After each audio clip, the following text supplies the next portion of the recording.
Oh, ada cara untuk mempertahankan dengan baik. Sekali lagi pertanyaan Anda pertanyaan menyederhanakan yang menyesatkan. Dan itu pernah terjadi. Oi, soal terjadi lain dengan soal pembaharuan.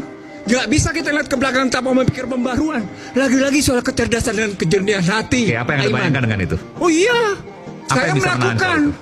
Saya melakukan, makanya saya berani ngomong kayak gini. Bahkan saya menantang sejumlah anggota dewan dan sejumlah menteri duduk bareng sama gua sendirian.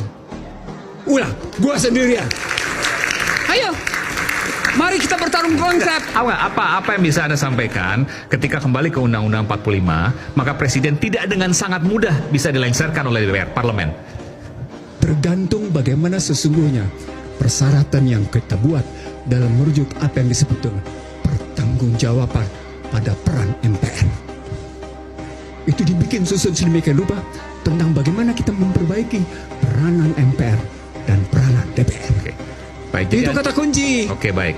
Satu lagi, yang kedua, paling penting sebentar.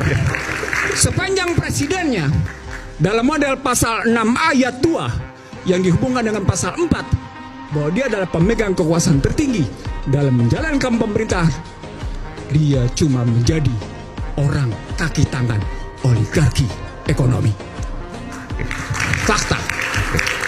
Dan itu terjadi sekarang. Terjadi. Harus diakui. Kalimatnya siapa? Kalimat Ahok. Joko Widodo tidak bisa menjadi presiden tanpa dukungan para pengembang. Pengembang. Iya, omongan Ahok jelas. Apa kalimat Aguan?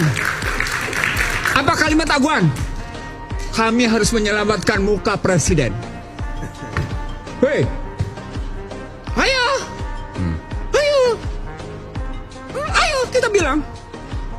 Dan menurut Anda itu adalah kerusakan. Anda bisa jelaskan bagaimana kerusakan ketika presiden dikuasai oleh oligarki?